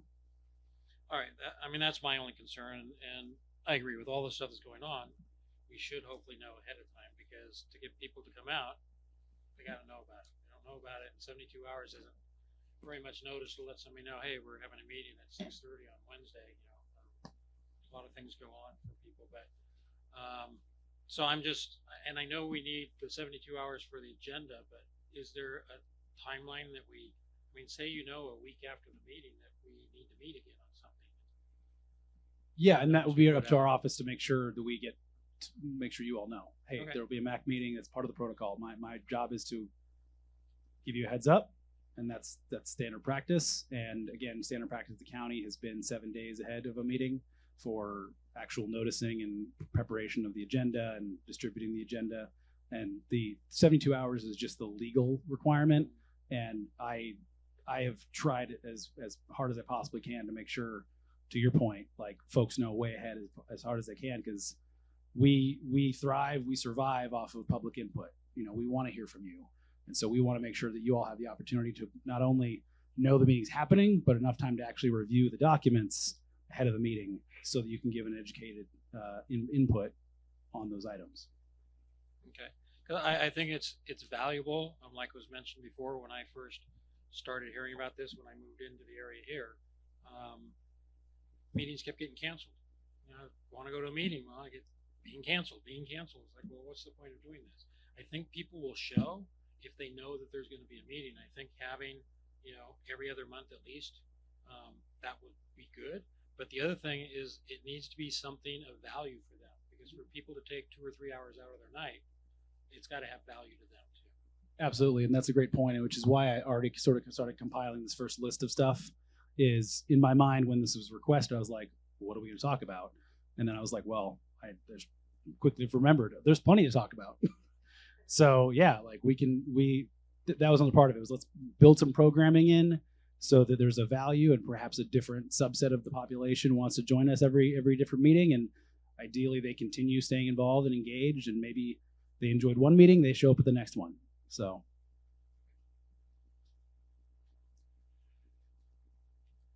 I've served on the MAC since Rocky Rock Home. I served with Jack Duran, and now I serve with Bonnie Gore.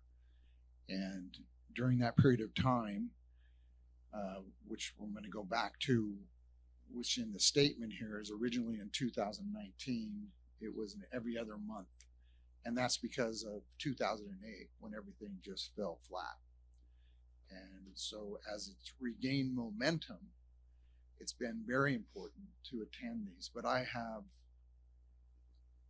missed one meeting in that period of time, regardless of and I don't expect any gold stars or anything from anybody in here. Just to let you know that it's important to attend, even if you're giving up 2 to 3 hours, because you live here. There are things that happen here that you need to know about, and you should be in attendance. There's a lot of history here. And that being said, I don't like to give away any more strength, because I don't have any power over what's going on, really. I don't want to give any more strength back to the office saying, okay, all you need to do is have 6 meetings a year, because that's difficult for me. I don't think that's what Landon or Bonnie are saying to us, but that's the problem that I have with the wording of it. Is if we agree to this, then, well, we don't really have to have a meeting, and all we have to do is follow the bylaws and the laws that are necessary, and it doesn't really matter how involved you are. But it does matter how involved you are. So I really don't think that's what they're saying. And the reason for the change back in 2019, when Bonnie's office took over, was because there wasn't anything to talk about. There was really literally nothing going on other than what we could do ourselves. So that being said, this current scheduling It's unfortunate that we did have cancellations of scheduled meetings, but except for one time, the office, Bonnie Gore's office, was on time with telling us that it had been canceled. And typically it comes out on a Thursday for the MAC. I don't know, and I'm sure it's available. You might be able to answer for that to the public at the same time if you're sending an announcement to us. Is that true? As far as the notification goes, everything goes out at the same time to everybody. So, So- I believe there's rules on boards Yes. not being able to have information prior to the residents. So, yeah, that's complies with that. Don't talk amongst yourself. So that's the only difficulty I have with giving that power or authority away. On the other hand, I don't see any reason to come down here if you don't have anything to present to us. So that's pretty scrambled there, what I'm saying to you, but I really don't want to change anything. I would rather just get a cancellation notice and keep it at every month. That's my personal opinion, and I did let Landon know that before this meeting. So, any comments from the public?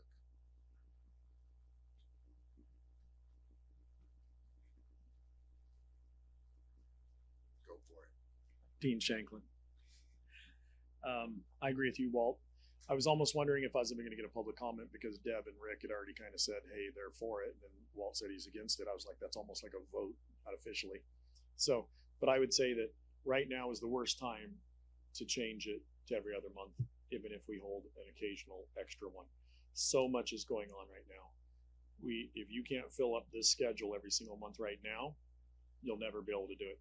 You just proposed a whole bunch of additional guest speakers. I was sitting there in the audience before you guys even proposed this, and you were talking about the additional guest speakers. I was like, I don't even want to give them time because we have so much time, so many other things to be talking about. I don't want to hear about park and recs. I want to be talking about housing and developments. So I just want to say I'm totally for just getting a cancellation if you can't find what to talk about, than to only schedule it every other month and then hope that maybe we schedule an extra one here and there. That's my opinion on the matter. I think maybe this was an excellent thing to propose years ago, or maybe in the future after Dry Creek is completely developed all out against our will. But right now, I think it's very imperative that we keep meeting. We've been requesting additional information. Landon's been very good about that. I think there's a lot of information that we still are seeking now that the sleeping giant has been woken. We want to hear about all sorts of different projects that maybe we missed the boat on because we weren't coming before. Now we're energized, now we're involved and engaged, and we want to hear about some of these things. Thank you.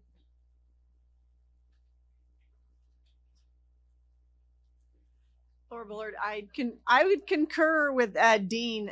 The reality is that right now we've got too much crud, and as we were looking at, we need to know what's happening with the trails, et cetera, the parking, all those kinds of things, plus all these developments. I'll hold my language on that.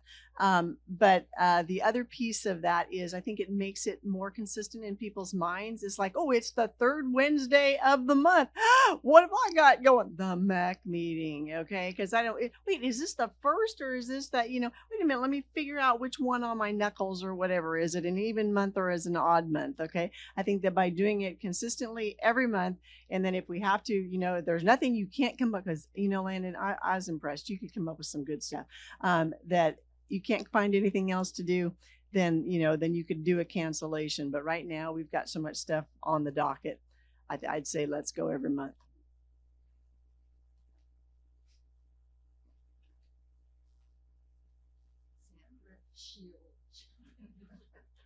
I just want to thank you three for what you said tonight. What you said tonight. This is a small room. We can all hear anyway. Oh, well, I definitely don't want the camera. Anyway, I want you to know we appreciate everything you said tonight. And gave us some hope. I know you're working hard. You're volunteering a lot of your time. Miss Patrick. I don't know where he is, but anyway, we appreciate you. And Bonnie, we appreciate everything you've been doing. You've definitely worked very, very hard. And it's hard to know what's coming, but you've kept us abreast of things. I can, go on the computer and find you anytime. So that's appreciated. I don't know if we can fight all this, we can try to stand up for ourselves, and we'll do the best we can, not just for ourselves, but for future generations. So thank you.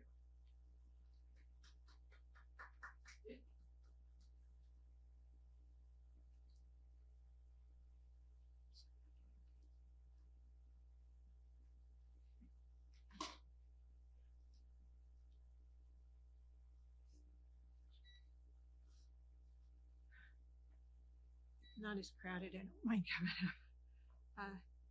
I also appreciate everything you guys do, and I'm sorry I got so Your name. out of it a little earlier. Laura Trout. As far as updates go and or what we'd like to see, I would love to see at every MAC meeting a bit of a line item, maybe just call it updates. And for all of the projects, the developments that we have that are anywhere in the system, if they're in the pipeline, they've got a name, Creekview, Mill Creek, whatever. If we can get an update, where are they in the process? Did they do their EIR? Have they done a traffic study? Have they been approved for step 1, step 2, step 22? I'd love to have an update on infrastructure.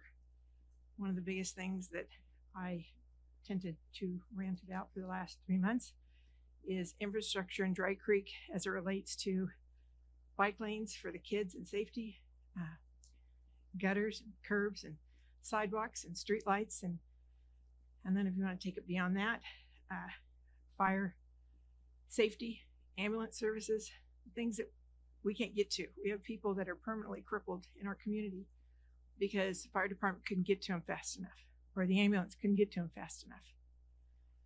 It's only going to get worse exponentially. I'd also love to have an update, excuse me, my brain's giving out on me, on school impacts. Elementary school, middle school, high schools. The doors that are going to be built, and that's basically, well, they count them by bedrooms, but I just count them by doors. Every one of those doors is most likely going to have one of many kids needing to go to a school. If we can't get our own kids in there, and I don't expect you to give our kids any higher priority, but if we can't get our own kids in there, what on God's green earth are we going to do with all the new kids? And then the other thing I'd love to have an update on is, I know it was requested at the Planning Commission. I know it got requested at the Board of Supervisors meeting. I would like to have a monthly, if we can, update on the in lieu fees. They're supposed to study it. They're supposed to come back with increases. They need to be significant increases, or the developers will continue to do what they have always done. And that is, they'll build it and they'll make you a really nice picture for your wall. Okay, I know I got no time. They'll tell you they got lots of low income or lots of moderate income. But then they'll come back at the backside. They'll pay a penalty of a few $100s, couple thousand, and build another McMansion. Because they'll take 2 or 3 of those and put it into one big house that they make a boatload of money off of. Thank you. Thank you. Part of what you said there, actually, I cut Landon off the previous meeting because he was giving updates for projects. And that was because we didn't have a line item for it. And I felt like Landon sticks his neck out a lot of times in communication with us in the community. Some of the community members may not feel like that, but he's very involved, and I appreciate that. So I just wanted to bring that up and soothe that wound a little bit there. Do you have a comment? Please, 3 minutes. My name is Jeff Hash. I will be far shorter than 3 minutes. Thank you, as everybody else has said already.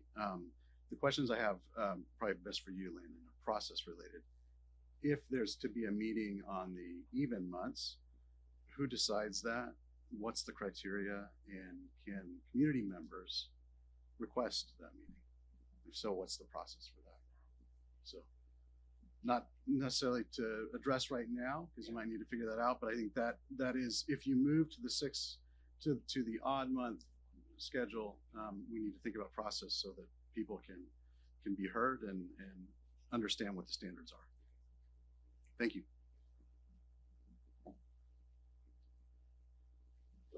Thank you. We'll need a motion now. Rick said he'll provide it. I'll make a motion to leave the meeting schedule as is. We'll have a meeting every month. And if we need to cancel, then we can send notification out to cancel. I second. All in favor? Aye. Okay. So I don't know if I meant to say this in informational or public comments. I don't know if anybody else got their notice that their garbage is going to go up. So that's part of what happens, but I'm grateful for that service. Very grateful for it. That was our action item, duly taken. Correspondence that we received on in regard to, do you have anything that you want to go over in the correspondence that we received? Actually, we received a correspondence in regard to and I don't know which part of it was, the Vineyards, Placer Vineyards project, and originally they came in and they changed from the religious site. They wanted to put in a senior citizens residence in the area. Now they're going to go back to high density, just by way of information. So I can say that over the mic without getting in trouble. It's in informational items. So, and I imagine that's going to be coming soon enough to us, because they did come and request, they did come and request that it be changed from the original religious site to senior citizen development. Do you remember that? Talk about property. Yeah. Placer Vineyards property 2. What? Placer Vineyards property 2, the one we had last month. No.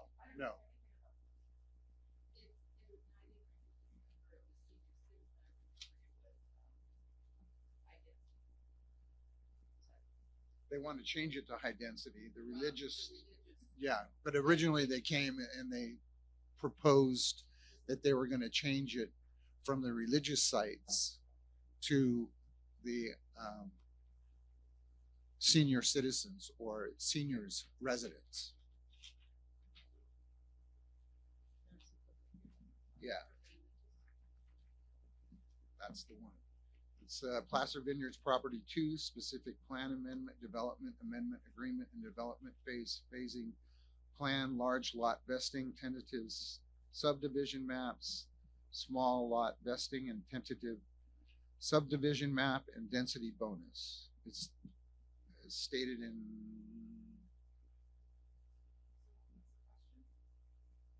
it's not a question, it's a matter of information that was given to us. The land use and designation of Lot A, 2.9 acres from religious facility to high density, and add 40 high density residential units in the plan area, change low density residential LDRs to medium density.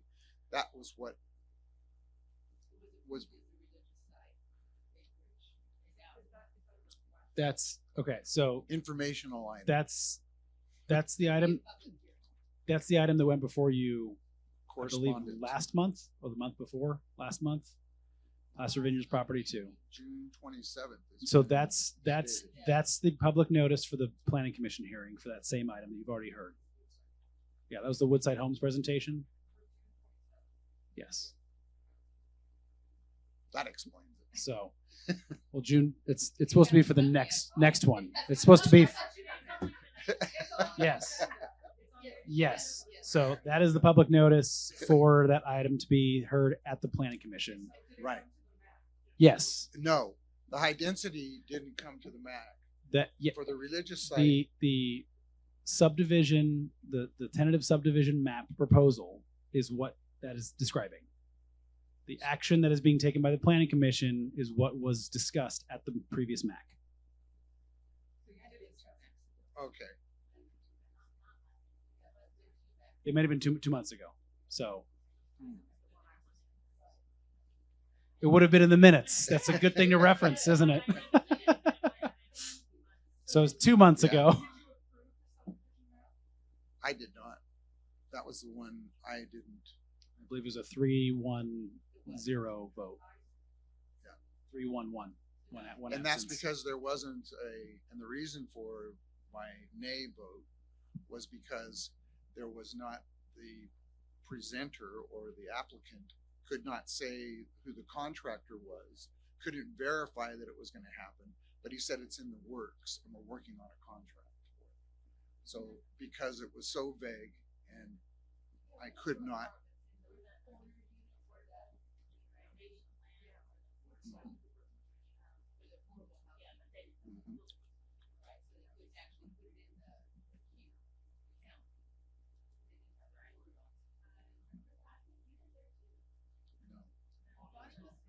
She missed 2 months in a row.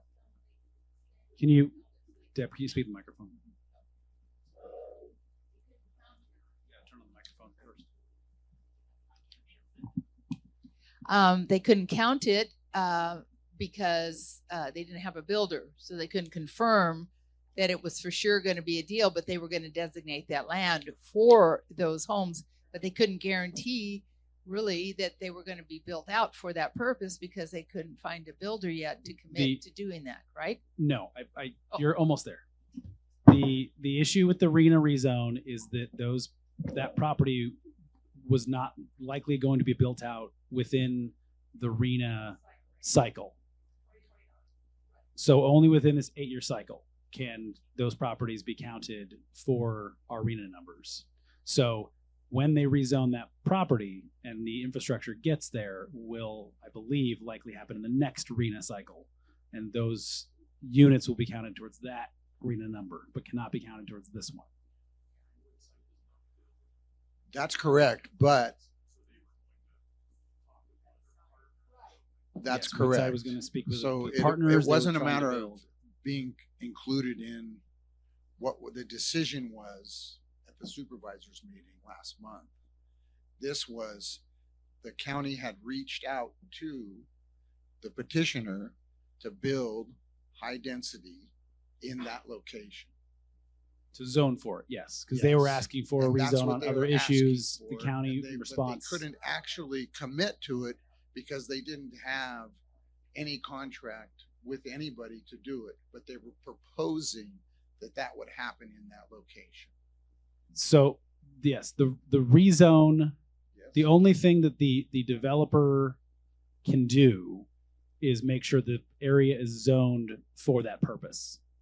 And what I'm aware of that. The conversation that was yes, the conversation that was being had was that they're changing one thing for another, and that's what they're going to bring before. Yes. They're requesting a change to the subdivision map. I'm getting on the record. Sorry, it's just for because it was so ambiguous, for lack of a better word, that I could not support that. Okay. That's why I voted by way of information. Okay. Anything else? So that's the correspondence, which is something that's actually new to our agenda. In the past, we've received correspondence, we go through it, but it hasn't been an item. So, and I asked, and I'm going to ask again, is how do we respond to this? Because if I receive correspondence and we have a couple of minutes left in our meeting, do we go over that with the community? That would be very helpful, actually. Yes. Thank you. State your name and use the mic. I'm Robin Dahlgren. I'm planning commissioner for District 1. And we also get correspondence from the community on everything that's on our agenda. And we use that and take it under advisement for making our decisions. So we don't discuss it in the meeting. We just, sometimes we get hundreds of letters. We use it to inform our decision making. So I guess I'll ask Bonnie and Robin, for all intents and purposes, correspondence is basically general public comment that cannot be taken action on during that meeting. Is that right?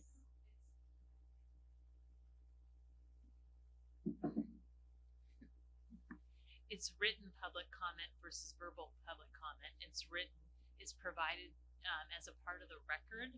Ultimately, when minutes are taken and filed, they include all the public written comment, and we get that written comment prior to us making a decision. No, I understand, but for the general correspondence at the bottom, when it's not related to an item Oh, when it's on an not agenda, related, I yes, don't, that's what he's asking about. yeah.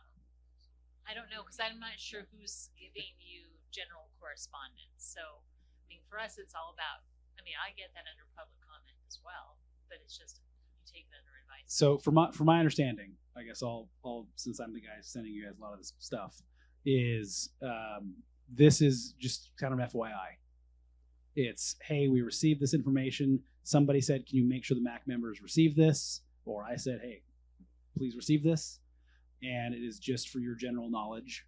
And it's just sort of to be included in there. But because you're a actual agendized board, a Brown Act board with the county, we have to let everybody know what we send to you. So that's part of this correspondence here. Is this is now it's a publicly noticed document that we want to make sure that you see and that everyone else gets to see. So, for example, in past months, when you've requested something from me as a response to traffic flow, whatever else it was, and I get these reports from staff, and I send it to all of you, it's included in the correspondence because it's now in front of all of you. It's me responding to those questions within a physical document that says, this is what you requested. And then when I send an email to you with that kind of information on there, that's describing what the document you're receiving is. So does that help? Is that? So that being said, you do not need to take action on correspondence. It's information that is filed, and only if you want to pull something out and highlight it, you can. But there is no need to go through the correspondence at this meeting. It's just information for you, and unless you want to pull something out, it's just an informational item, basically. Then I used it correctly because I wanted to pull that out to Yes, you did. the people that were here, Right. to let them know what's going on with that location. If you could work your way up here, if you have, or if somebody could bring you the mic, that would be great. Yeah. And because we got to hold it, because we just got a little buzzer over here and we're just about there. I'll be So real quick. time wise, so the minute and a half. Okay, the Brown Act. And your name. No, and your name, please. I'm sorry. Is it on? Okay. Laura Trout, the Brown Act does not allow you to take any action on correspondence, regardless of what it is, because you are an agendized board. However, you can, after you brought it up for informational purposes, you can ask that it be on the next regular scheduled meeting with a response or with a follow-up or with an appropriate recommendation, whatever you Oh, deem that makes, okay, wanna thank you. request. So that makes, so that would be too late and $1 short because it's going to the planning commission on the 27th. Yeah. If we could get an update on that, that would be wonderful.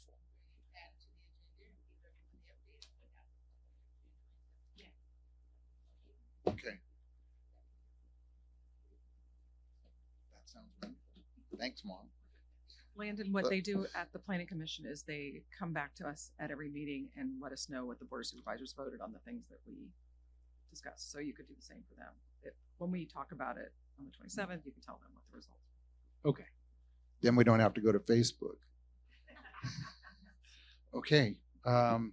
Item number 10, call for an adjournment. West Placer MAC meeting. Next one is July 17th, 2024.